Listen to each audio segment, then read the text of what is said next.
이 시간 우리 하나님의 말씀은 시편 39편입니다.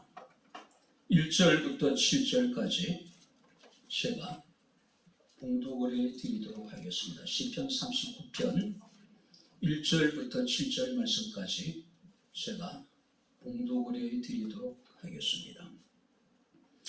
내가 말하기를 나의 행위를 조심하여 내 혀로 범죄하지 아니하리니 악인이 내 앞에 있을 때에 내가 내 입에 재갈을 먹이리라 하였도다. 내가 잠잠하여 선한 말도 하지 아니하니 나의 근심이 더 심하도다. 내 마음이 내 속에서 뜨거워서 작은 소리로 엎드릴 때에 불이 붙으니 나의 혀로 말하기를 여호와여 나의 종말과 연한이 언제까지인지 알게 하사 내가 나의 연약함을 알게 하소서. 주께서 나의 날을 한 뼘 길이만큼 되게 하시매 나의 일생이 주 앞에 없는 것 같사오니 사람은 그가 든든히 서 있을 때에도 진실로 모두가 허사뿐이니이다. 셀라. 진실로 각 사람은 그림자 같고 같이 다니고 헛된 일로 소란하며 재물을 쌓으나 누가 거둘런지 알지 못하나이다. 주여 이제 내가 무엇을 바라리요? 나의 소망은 주께 있나이다. 아멘. 기도하겠습니다. 참 좋으신 아버지 하나님, 하나님의 은혜와 사랑을 진심으로 감사합니다.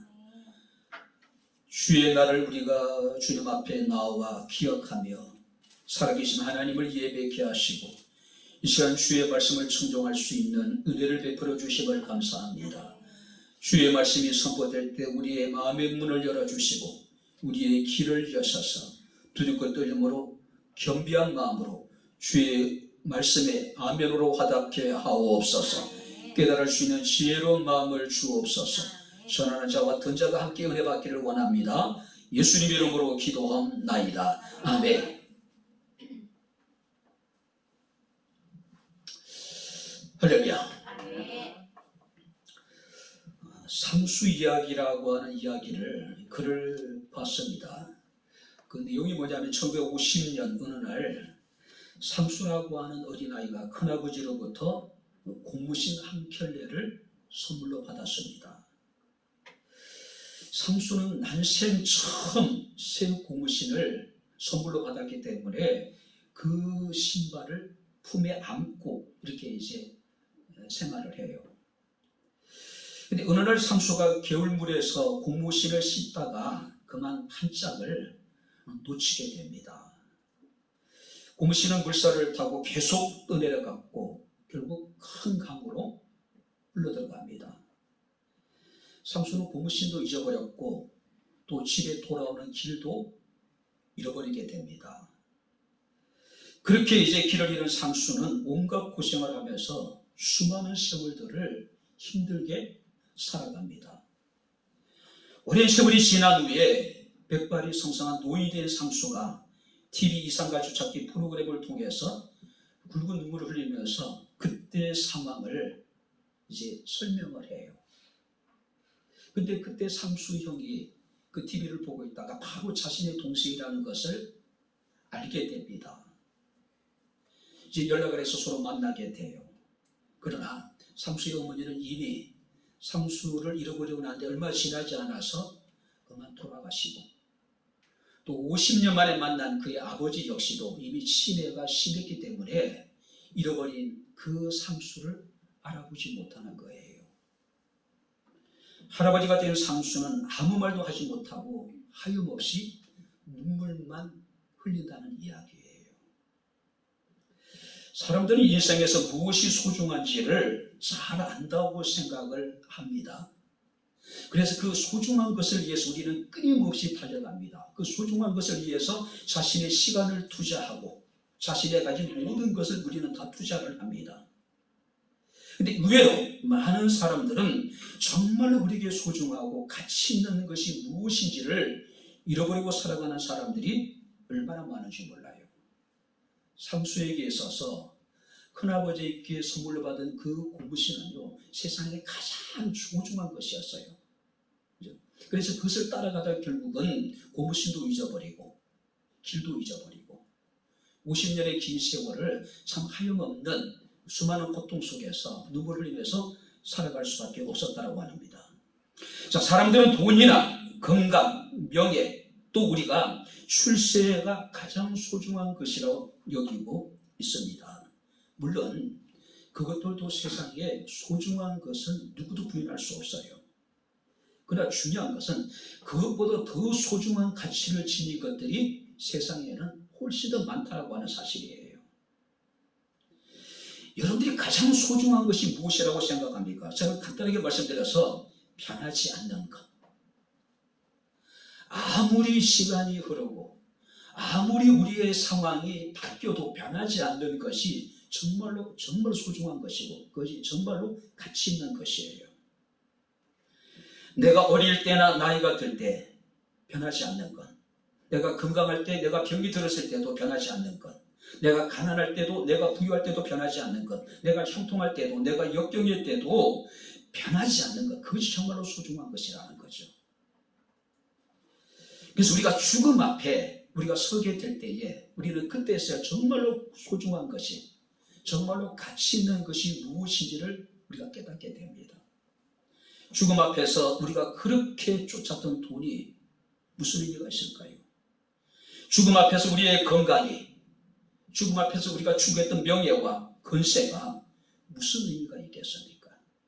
오늘 정말로 소중한 것이 무엇인지를 우리가 알길 원한다면 내가 죽음 앞에 섰을 때에 우리가 그것을 한번 내 삶에 대비해 보는 거예요. 그럼 정말로 소중한 것이, 정말로 가치 있는 것이 무엇인지를 우리가 깨닫게 됩니다. 자, 오늘 본 말씀을 보게 되면은 더 좋은 날을 꿈꾸면서 정신없이 달려가는 우리의 걸음을 멈추게 합니다.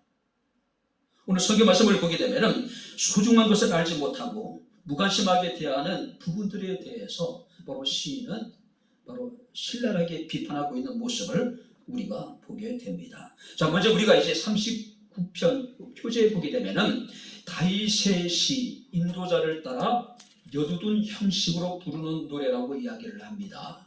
자, 여기서 여두둔이라고 하는 단어가 나오죠. 혹자는 이것을 음악의 표현의 한 양식이라고 이야기를 하는 사람도 있어요. 또 어떤 사람들은 이스라엘의 3대 악장 가운데 한 사람이라고 이야기를 합니다.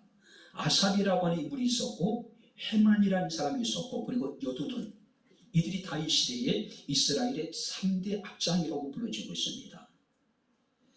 자, 그런데 오늘 이 여두둔의 어떤 형식으로 부르는 노래라고 이야기합니다. 그런데 이 시의 저자는 누구냐면 다윗이었다는 거예요. 다윗. 근데 구체적으로 오늘 이 다윗이 어떤 시기에 어떤 배경으로 이 시를 지었는지는 우리가 알 수가 없어요. 하지만 일반적으로 여러 가지 정황으로 보았을 때에 아마 다윗이 큰 죄로 인해 가지고 중한 병이 들어요. 아마 그때 이 다윗이 자신의 인생을 돌아보면서 이 시를 쓰지 않았을까 우리가 추측하게 됩니다. 특별히 우리가 13절 말씀을 보게 되면은 주는 나를 용서하사 내가 떠나 없어지기 전에 나의 건강을 회복시키소서라고 기도하는 것을 볼 때에 어떤 죄로 인한 질병, 그 질병 속에서 자신의 삶을 돌아보게 되고 그리고 자신의 삶이 얼마나 허무한 것인가를 인식하게 되고 바로 하나님께 나가 기도함으로 하나님이 자신의 죄를 용서하시고 또 자신이 죽기 전에 자신의 건강을 회복시켜 달라고 기도하게 되었다는 겁니다. 우리가 살다 보면요, 인생의 터닝 포인트라는 게 있죠. 한 사람의 인생을 완전히 바꿔놓을 만한 그런 사건들이 우리에게는 존재해요. 제 개인적으로는요, 고등학교 2학년 때 동네 분식집을 하던 권사님을 만난 것이 제 인생의 터닝 포인트예요. 세상을 향해서 거침없이 달려가던 때예요. 세상에 달려가지만 아무런 세상에 대한 소망을 갖지 못하고 하루하루를 살아갈 때예요.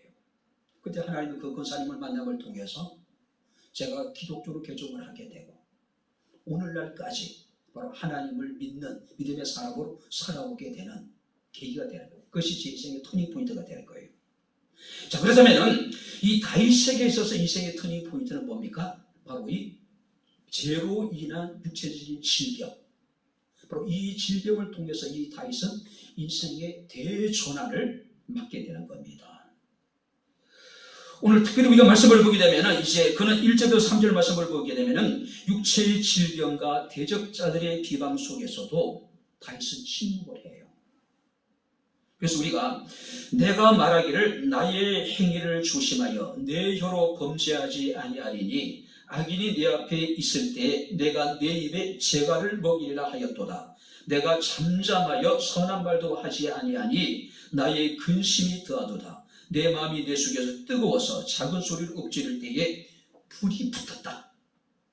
무슨 얘기냐면은 자신의 죄로 말미암아 중한 병이 들었어요. 그 육체적인 질병으로 인해서 다윗은 인생의 대전환을 맞이하게 됩니다. 그런 중에 다윗이 육체적인 질병으로 고통당하는 모습을 보고 다윗의 대적들이 옆에서 쾌재를 부르고 있는 겁니다. 다윗에 대해서 입에 담기 힘든 비방의 말을 지금 쏟아내고 있는 거예요. 보통 일반적인 상황이라면은 우리는 하나님을 원망할 수도 있을 거예요. 자신을 비방하는 사람들에 대해서 분노하고 그들에 대해서 저주를 할 수 있는 상황일 겁니다. 그런데 다윗은 오늘 성경 말씀을 보니까 내가 내 입에 재갈을 먹였다라고 이야기를 하고 있어요. 잠잠하고 선한 말조차도 하지 않았다고 여기 이야기하고 있는 모습을 보게 됩니다. 그럴수록 그 근심이 더해지게 되고 속에서는 열불이 나타난 이야기예요. 다윗이 대적자들의 비방과 대적자들에 대해서 침묵하고 자신이 마땅히 할 수 있는 이야기조차도 하지 않았던 이유가 뭐냐면은 오늘 1절 말씀을 보게 되면은 내 혀로 범죄하지 않기 위하여. 이미 죄로 인해 가지고 육체적인 질병, 고난을 당하고 있었어요. 다윗의 고난 앞에 사람들이 쾌재를 부르고 다윗을 온갖 말로 비방을 했어요.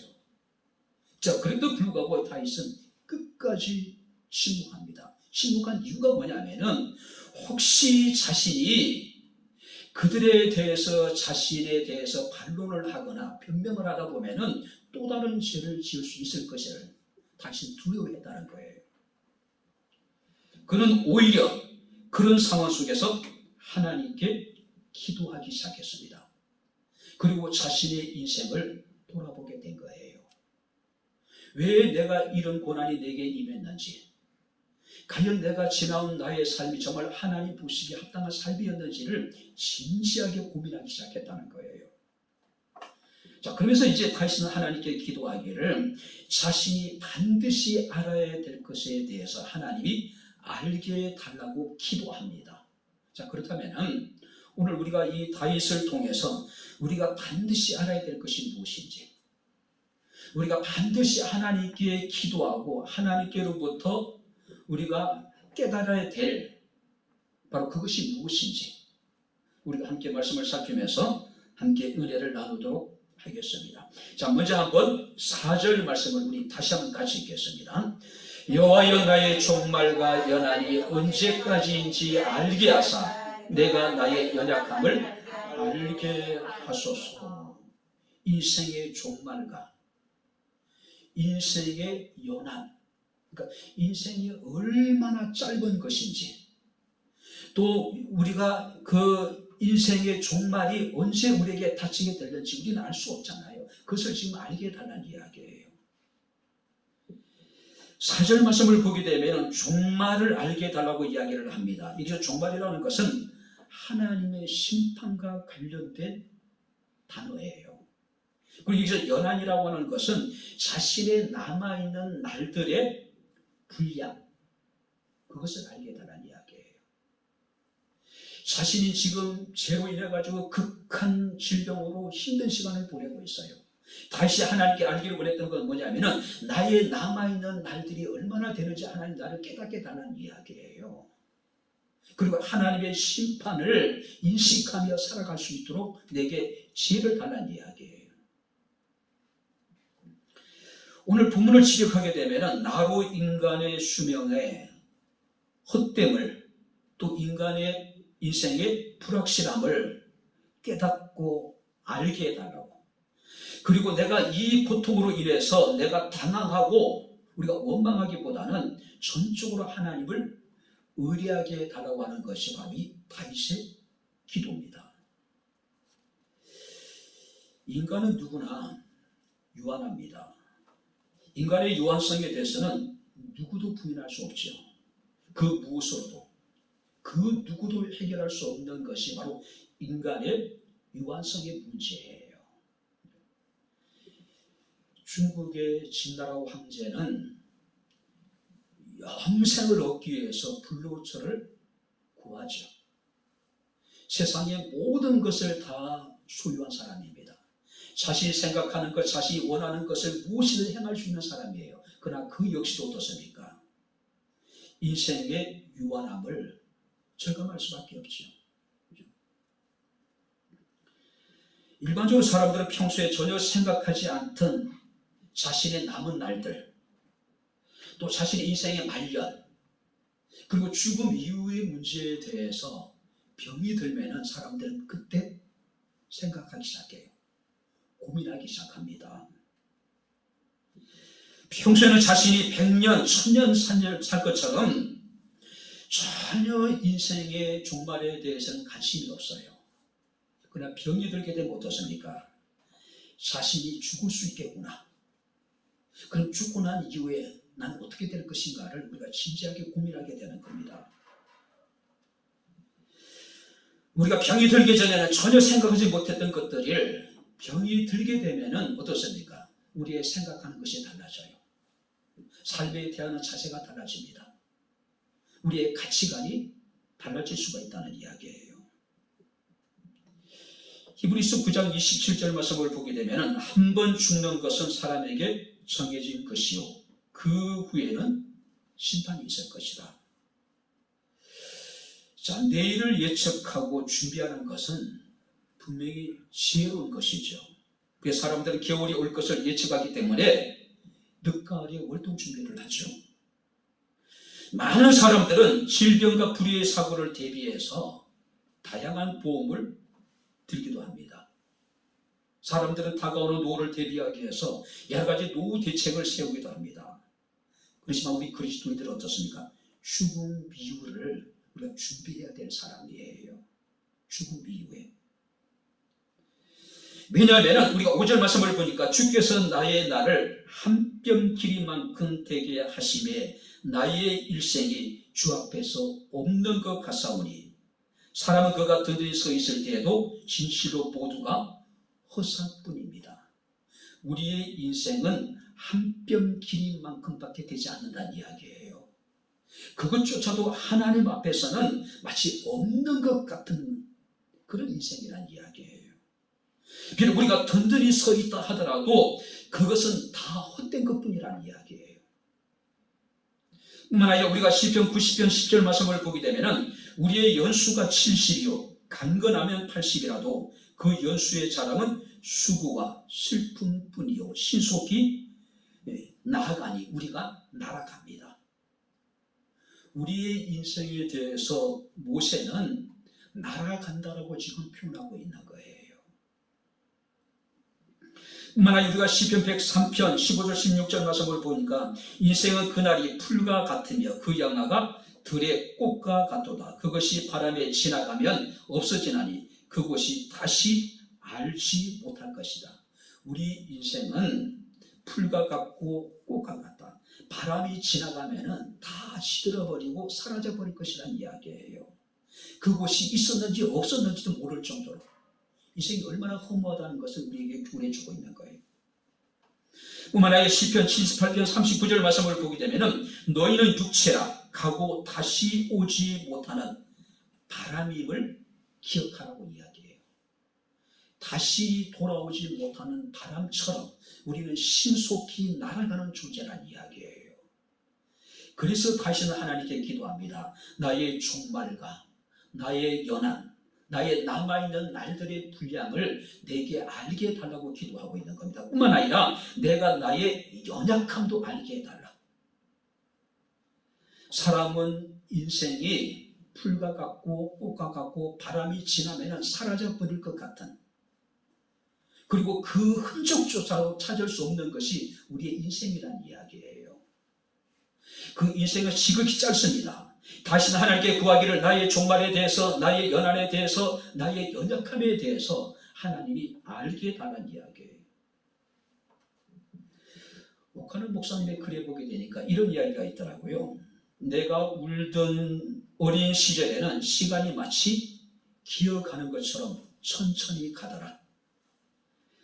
내가 꿈을 꾸며 이야기하던 소년 시절에는 시간이 빠른 걸음처럼 지나가더라. 내가 청년이 되어 젊음의 아름다움을 자랑할 때는 시간이 마치 뛰어가는 것처럼 지나가더라. 내가 장년이 되어 힘과 자신감을 가지고 열심히 뛸 때는 시간이 마치 구름처럼 날아가더라. 이제 내 머리에 흰 서리가 앉고 노인이 되자 시간이 이미 나에게 지나가 버린 것을 알았다. 60이 넘어가고 흰머리가 나기 시작하면은 시간은 이미 내게 지나간 것을 우리가 뒤늦게 깨닫게 된다는 이야기예요.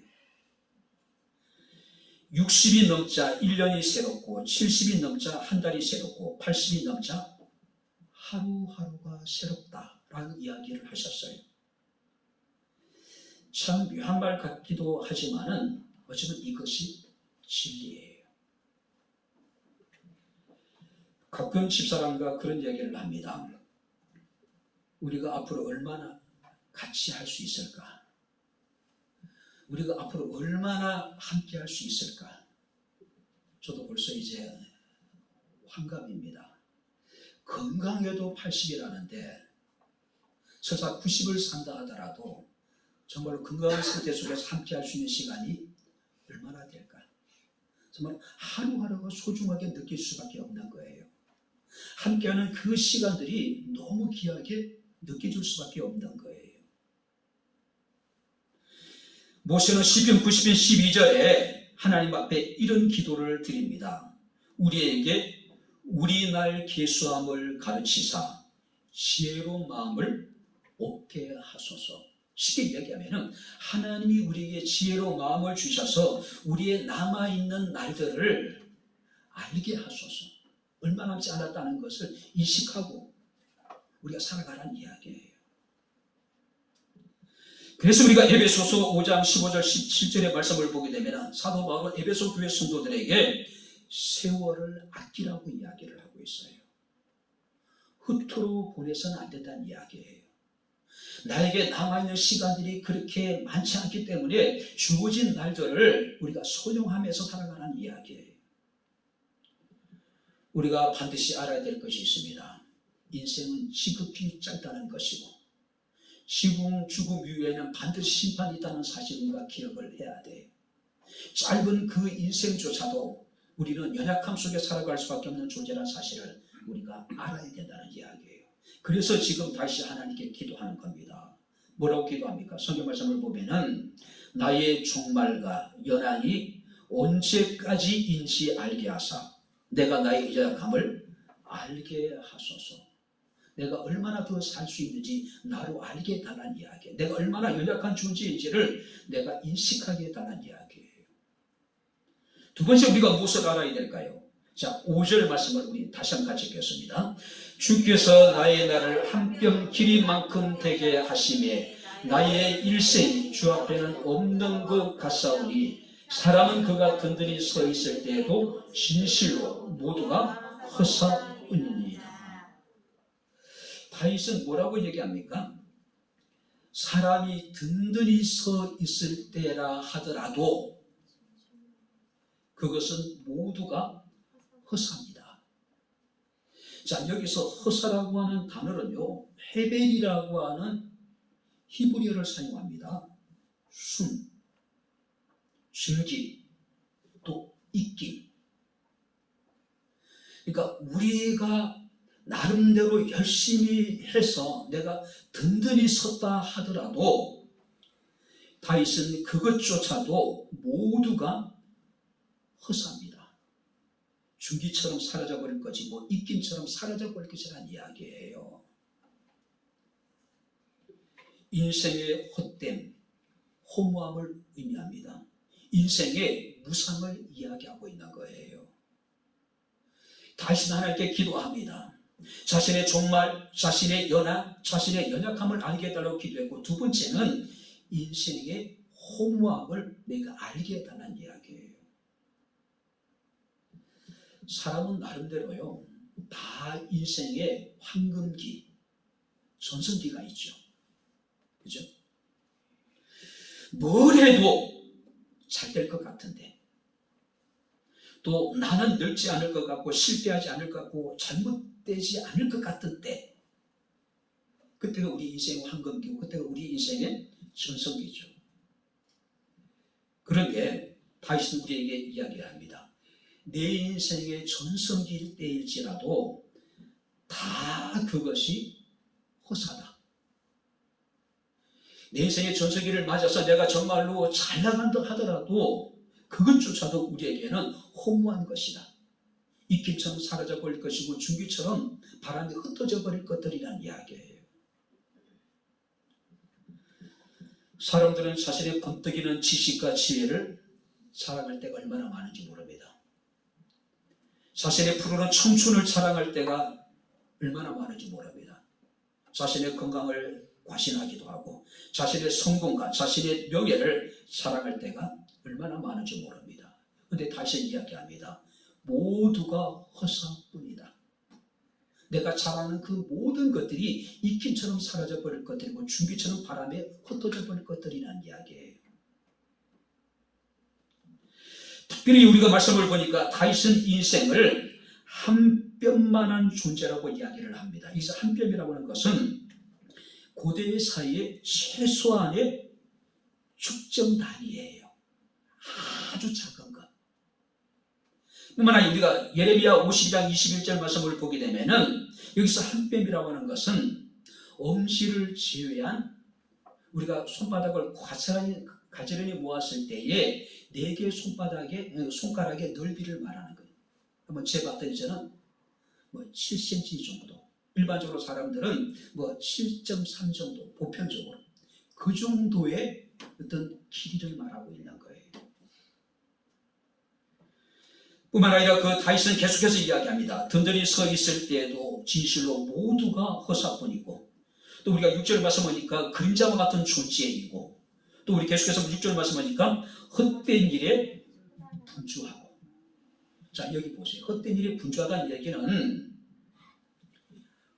어르렁거리다. 이 분주하다는 의미는 끙끙거리다, 신음하다. 마치 먹이를 다투는 짐승들이 서로 어르렁거리는 것 같은, 바로 그것을 이게 보니까 헛된 일이 분주하다고 이야기를 하고 있어요. 세상은 치열하죠. 먹고 먹히는. 내가 상대방을 잡아먹지 않으면 상대방이 나를 잡아먹는 시대예요. 그죠? 바로 그것을 이 다윗은 사람들은 헛된 일에 분주한 사람이라고 이야기합니다. 그들이 먹이를 앞에 두고 서로 다투는 짐승의 모양으로 지금 표현하고 있는 거예요.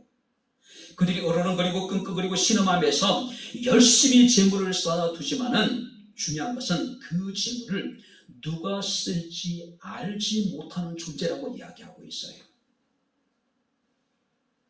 뿐만 아니라 11절 말씀을 보게 되면 좀 먹듯이 사라져버릴 영화에 집착하는 존재, 이것이 인생이란 이야기예요. 이것이 다윗의 자기 정체성이었어요. 자신의 삶을 가만히 돌아보게 되니까 한마디로 지난 자신의 삶을 보니까 한 뼘 길이만큼에 지나지 않는 존재고, 하나님 앞에서는 없는 것 같은 존재이고, 나름대로 든든히 섰다고 생각했지만 모든 것이 허사뿐이고, 바로 그림자와 같은 존재이고, 헛된 일에 어르렁거려봤지만은 그래서 열심히 일을 하고 돈을 모아봤지만은 그 열심히 모아둔 그것이 누가 썼는지 알지 못하는 존재이고, 자신이 그렇게 추구했던 그 영화라고 하는 것은 좀 먹듯이 사라져버릴 것들이란 이야기예요. 다윗이 그렇다고 쇼펜하우나 니체처럼 어떤 허무주의나 염세주의자는 아닙니다. 다윗이 인생에 대해서 허무하다고 표현하는 이유는 뭐냐면은 영원하신 하나님 앞에 자신의 삶을 대비해 봤을 때에 정말로 허무하다, 보잘것없다, 가치 없다라고 지금 이야기하고 있는 거예요. 특별히 우리가 오늘 본 말씀을 보게 되면은 시편 39편에는요 허사라고 하는 단어가 3번 사용이 돼요. 그런데 5절 11절 말씀 보니까 인생에 대해 허사라고 이렇게 이제 표현하고 난 다음에 셀라라고 하는 단어를 사용합니다. 셀라. 한번 5절 같이 읽어볼까요? 주께서 나의 날을 한 뼘 길이만큼 되게 하시되 나의 일생이 주 앞에는 없는 것 같사오니 사람은 그가 든든히 서 있을 때에도 진실로 모두가 허사뿐이니라. 셀라. 이 셀라라는 것은 잠깐 숨을 끊고 소리를 높여라. 뭘 말합니까? 이것은 굉장히 강조하는 의미예요. 그러니까 다윗이 자신의 인생을 돌아보면서 그가 느낀 결론이 뭐냐면 한마디로 인생은 허무하다는 거예요. 지금 그것을 지금 강조하기 위해서 셀라라고 하는 단어를 여기에 지금 붙이고 있는 거예요. 다윗의 아들이었던 솔로몬이 지은 전도서는요, 그 주제가 인생의 허무함이죠. 그래서 그 솔로몬 뭐라고 하니까 자신의 인생을 돌아보니까 헛되고 헛되며 헛되고 헛되니 모든 것이 헛되다라고 이야기하고 있는 거예요. 자, 그런데 우리가 전도서 2장 10절부터 11절 말씀을 보게 되면은 솔로몬이 이런 이야기합니다. 무엇이든지 내 눈이 원하는 것을 내가 금하지 아니하며 무엇이든지 내 마음이 줄고하는 것을 내가 막지 아니하였으니 이는 나의 모든 수고를 내 마음이 기뻐하였음이라. 이것이 나의 모든 수고로 말미암는 자신이 누리게 될 복이라고 생각했어요. 자, 이게 보세요. 자신이 눈에 원하는 것을 다 소유했다는 이야기예요. 이 솔로몬 자신이 마음에 원하는 것을 다 해봤다는 이야기예요. 그리고 자신이 행하는 모든 것에 대해서 자신의 수고로 말미암는 자신이 누려야 될 복이라고, 열매라고 생각했어요. 그런데 놀라운 고백합니다. 그 후에 내가 생각해 본즉 자신이 원하는 것을 다 소유했고 자신이 마음에 원하는 것을 다 해봤어요. 그죠? 해보고 난 다음에 그가 그 후에 내가 생각해 본즉 내 손으로 한 모든 일과 내가 수고한 모든 것이 다 헛되어 바람을 잡는 것이며 해 아래서 무익한 것이다. 자, 자신이 눈에 원하는 것을 다 가져봤고 자신이 마음에 원하는 것을 다 해봤어요. 그죠? 다 해봤어요. 근데 그가 가만히 생각해 보니까 해 아래서 행하는 이 모든 것이 다 무익하더라. 아무 의미가 없다는 이야기예요. 가치가 없는 것들이라는 이야기예요. 어쩌면 다윗도 마찬가지입니다. 죄로 인해가지고 심각한 육체적인 질병을 알아보니까 자신의 삶을 돌아보게 되고 자신의 남아있는 날들을 생각하게 되고 자신이 겪어야 될 인생의 종말에 대해서 진지하게 고민하기 시작했다는 이야기예요. 결론은 뭡니까? 자신이 추구했던 모든 것들이 다 헛되다는 이야기예요. 허무한 것들이란 이야기예요. 오늘 사랑하는 성도 여러분들, 또 우리 학생들, 청년들 아직 젊다고 내가 뭘 좀 안다고 아직은 건강하다고, 나름대로 내가 성공했다고 우리가 자만해서는 안 된다는 이야기예요. 다윗 같은 사람도, 솔로몬 같은 사람도 인생의 모든 것을 이룬 사람이죠. 인생의 모든 것을 소유한 사람이에요. 인생에 자신이 원하는 것을 다 행해본 사람입니다. 그럼에도 불구하고 그들의 결론은 같습니다. 다 허사다, 다 허무하다는 이야기예요. 우리가 고린도전서 8장 2절 말씀을 보니까 만일 누구든지 무엇을 아는 줄로 생각하면 아직 마땅히 알 것을 알지 못하는 것이다. 뭔가 내가 무엇이나 안다고 생각하는 순간에 그는 아직 마땅히 알 것을 알지 못하는 사람이라고 이야기하고 있어요. 뿐만 아니라 고린도전서 10장 12절 말씀을 보게 되면 그런즉 선줄로 생각하는 자는 넘어질까 조심하라. 넘어질까 조심하라. 한마디로 다윗의 이 기도에 이 찬양의 결론은 뭡니까? 인생이 허무하다는 거죠. 허무하다. 자랑할 만한 것이 아무도 없다는 이야기예요. 나름대로 그가 던전이 섰다고 생각했지만 그것조차도 다 허사뿐이라고 이야기하고 있어요. 욥기 우리가 20장 말씀을 보게 되면은 욥의 친구 소발이라고 하는 사람이 등장을 합니다. 그 소발이 이런 얘기를 해요. 악인이 이긴다는 사람도 잠시요, 경건하지 못한 자의 즐거움도 잠깐이다. 그 존귀함이 하늘에 닿고 그 머리가 구름에 미칠지라도 자기의 똥처럼 영원히 망할 것이다. 그가 본 자가 이르기를 그가 어디 있느냐 하리라. 우리의 이김도, 우리의 즐거움도, 우리의 존귀가 하늘에 닿고 그 머리가 구름에 미치고 이렇게 높아진다 하더라도 결국 뭡니까? 자기 똥처럼 다 망할 것이다. 사람들이 이르기를 그가 어디 있느냐, 흔적도 없이 사라져버릴 것들이란 이야기예요. 여러분들이 성경을 읽으면서 수많은 인물들의 이름이 기록되어져 있어요.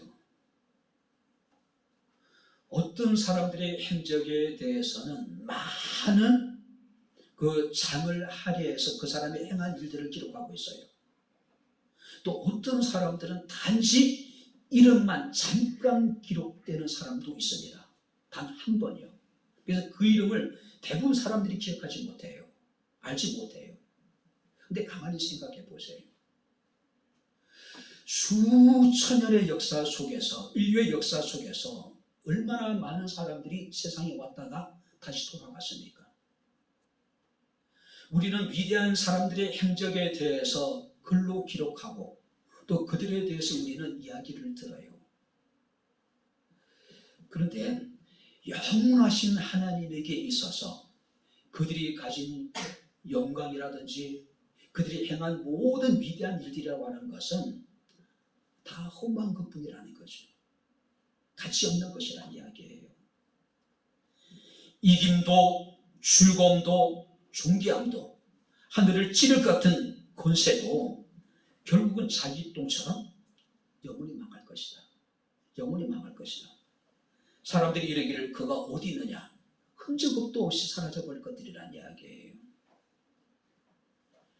그래서 우리가 이사야서 2장 22절 말씀을 보게 되면은 너희는 인생을 의지하지 말라. 그의 호흡은 코에 있나니. 한번 따라해 보시기 바랍니다. 새말 가치가 어디 있느냐. 우리 인생은요, 하나님 앞에 새말 가치도 없다는 이야기예요. 새말 가치도 없다. 뿐만 아니라 시편 89편 47절 말씀을 보게 되면은 나의 때가 얼마나 짧은지 기억하소서. 주께서 모든 인생을 어찌 그리 허무하게 창조하셨는지요. 인생은 태생적으로 허무한 존재란 이야기예요. 그리고 그 삶은 지극히 짧은데 한 뼘 기름만큼에 지나지 않는다는 이야기예요. 또 성경에 보게 되면 우리 인생을 경점에 표현하고 있습니다. 하루란 시간 속에서 하루의 어떤 지점, 아주 지극히 찰나적인 순간에 우리 인생을 표현하고 있는 거예요. 근데 우리는 어떻습니까? 그런 인생을 살면서 자신이 얼마나 대단한지, 자신이 얼마나 놀라운 존재인지 우리는 착각할 때가 얼마나 많은지 몰라요. 마치 그죠? 세상에 둘도 없는 존재인 것처럼요. 이제 우리는 다윗처럼 하나님 앞에 기도해야 됩니다. 우리가 하나님 앞에 알기를 구해야 돼요. 무엇을 알아야 될까요? 우리 인생의 허무함을, 모든 것이 허사뿐임을 우리가 인식을 해야 되는 거예요.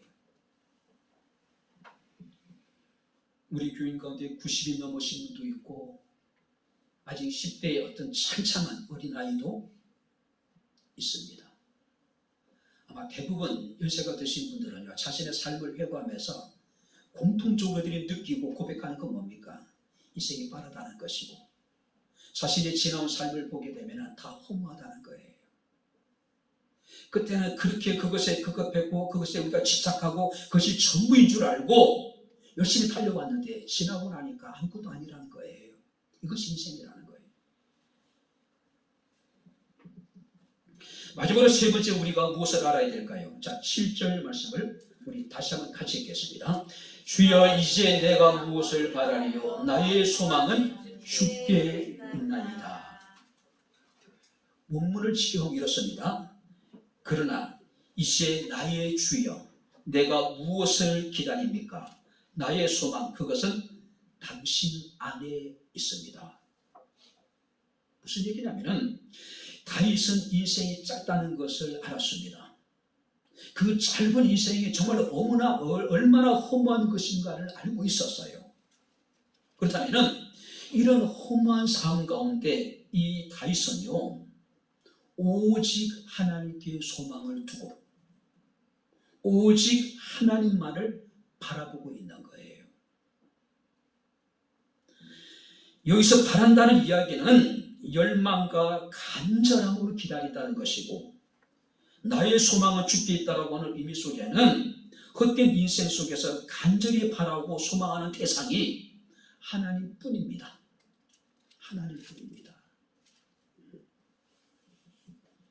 다윗은 주님만이 자신의 유일한 소망임을 고백합니다. 다윗의 우리가 여러분들이 삶의 과정을 보게 되면 베들레헴에서 그는 이세 아들로 태어나죠. 아버지의 양을 지키는 목동이었습니다. 이세 아들 가운데서도 가장 관심을 받지 못했던 인물이 바로 이 다윗이었어요. 사무엘이라고 하는 바로 이스라엘의 최고 지도자가 이세의 집을 방문했을 때에 다윗의 다른 형제들은 손님 맞기에 분주합니다. 그러나 다윗은 어떻습니까? 막내였어요. 그는 자신의 종들과 더불어서 어떻습니까? 아버지의 양떼를 지키는 일에 그는 들에 나가서 혼자 그 일을 하고 있는 거예요. 사무엘로부터 기름 부음을 받았고 그는 혜성처럼 등장해서 골리앗을 물리치고 이스라엘의 구국의 영웅이 됩니다.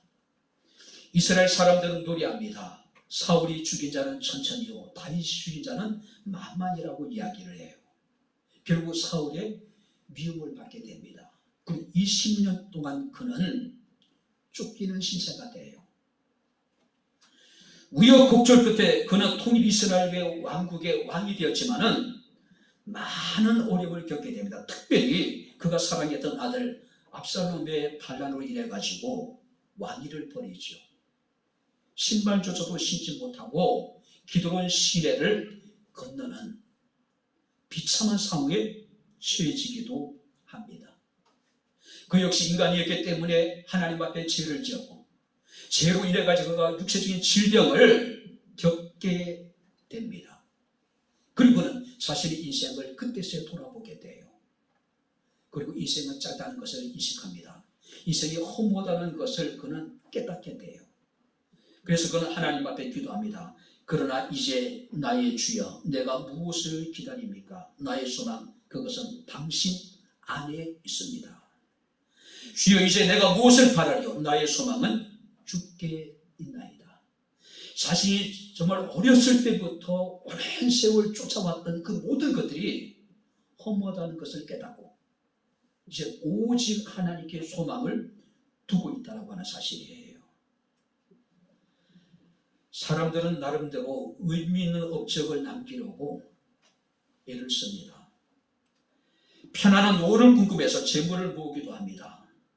그림자 같은 인생은 결코 제 뜻대로 우리 뜻대로 되지 않는다는 거죠. 그렇지 않습니까? 누가복음에 보니까 어리석은 부자의 비유가 나옵니다. 그는 그의 소출이 너무나도 많아서 그것을 보관하기 위해서 더 큰 창고를 짓습니다. 그리고 자신의 영혼에게 이야기를 합니다. 열에 쓸 물건을 많이 쌓아두었으니 내 영혼아 이제 평안히 쉬고 먹고 마시고 즐기자라고 이야기를 해요. 그때 하나님이 부자에게 이러십니다. 어리석은 자여 오늘 밤에 내 영혼을 도로 찾으리니 너의 준비한 것이 누구의 것이 되겠느냐라고 이야기를 합니다. 이것이 인생이에요. 밤잠 자지 않고 쉬지 않고 정말로 주일도 없이 열심히 일어나고 나름대로 뭔가 우리가 이뤘다고 생각했는데 다윗은 이야기합니다. 허사뿐이다. 더 허무하다는 거예요. 그것이 누가 썼는지 우리가 알지 못한다는 이야기예요. 그것을 자식에게 물려준다 하더라도 그 자식이 그것을 잘 관리할 게 있을지 오히려 그것이 자식에게 해가 될지 독이 될지 알지 못한다는 이야기예요. 인류가 문명을 자랑하고 과학을 신봉합니다. 지금 세상은 낙관주의가 팽배해 있었습니다. 이제는 인간의 힘으로 무엇인가를 이제 할 수 있다고 그래서 신적인 권위에까지 도전했습니다. 거침없이요.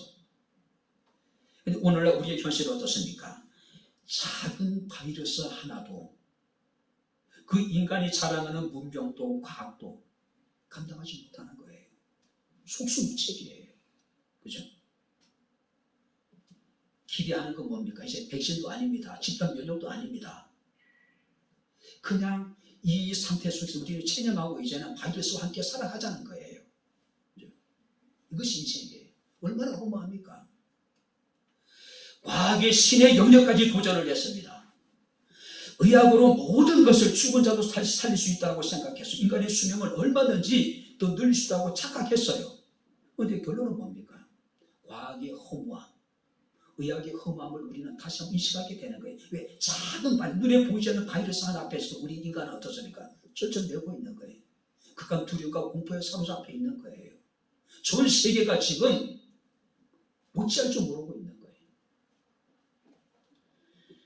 이제는 오직 모든 것을 지으시고 우리의 인생의 연한을 정하시고 그 뜻대로 이루시는 하나님께 우리의 소망을 두고 오직 믿음의 주 온전케 하시는 주님만을 바라보는 것이 바로 이것을 우리가 아는 것이 중요하다고 생각이 됩니다. 이제 말씀을 마칩니다. 기억하십시오. 인생은 짧다는 겁니다. 그 짧은 인생조차도 다 허사뿐이다. 허무한 것뿐이라는 사실이에요. 더 이상 우리가 세상에 썩어질 것에 허무한 것에 마음을 빼앗기지 아니하고 오직 하나님께 소망을 두고 우리가 하나님 안에서 우리가 참 소망 가운데 힘들고 어렵지만 믿음으로 살아갈 수 있는 저와 여러분들의 삶이 될 수 있기를 주님 이름으로 축원합니다. 기도하겠습니다. 하나님 아버지 하나님의 은혜와 사랑을 진심으로 감사합니다.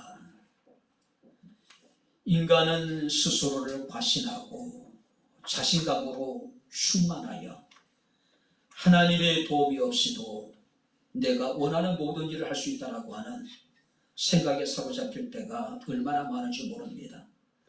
사람은 과학을 통해서 또 아버지 하나님 의학을 통해서 우리 인생을 좀 더 가치 있고 또 의미 있고 또 우리의 삶의 질을 훨씬 더 높여주실 것이라고 우리는 과학을 의학을 신봉하며 살아갈 때가 얼마나 많은지 모릅니다. 하지만 우리는 우리의 현실 앞에 좌절하고 절망할 수밖에 없습니다. 눈에 보이지 않는 작은 바이러스 앞에 두려워서 공포에 사로잡혀 있는 우리 모습을 보게 됩니다. 아버지 하나님, 시간 원하는 것은 우리 인생의 짧음을, 우리 인생의 허무함을 깨달아 알게 하시고 오직 하나님께 소망을 두고 힘든 시간을 잘 이겨내갈 수 있는 지혜로운 마음을 우리에게 허락하여 주옵소서. 예수님 이름으로 기도합나이다. 아멘. 사랑과 성령님의 교통 교제의 충만 역사 인도하시니 짧은 인생의 허무함을 깨달아 알고 오직 하나님께 소망을 두고 세상을 믿음으로 살아가기를 원하는 주의 사랑하는 모든 성도들 머리 위에 저들의 가정과 직장과 사업장과 이 교회와 이 나라 이 민족 위에 지금부터 영원토록 함께 있을지어다. 아멘.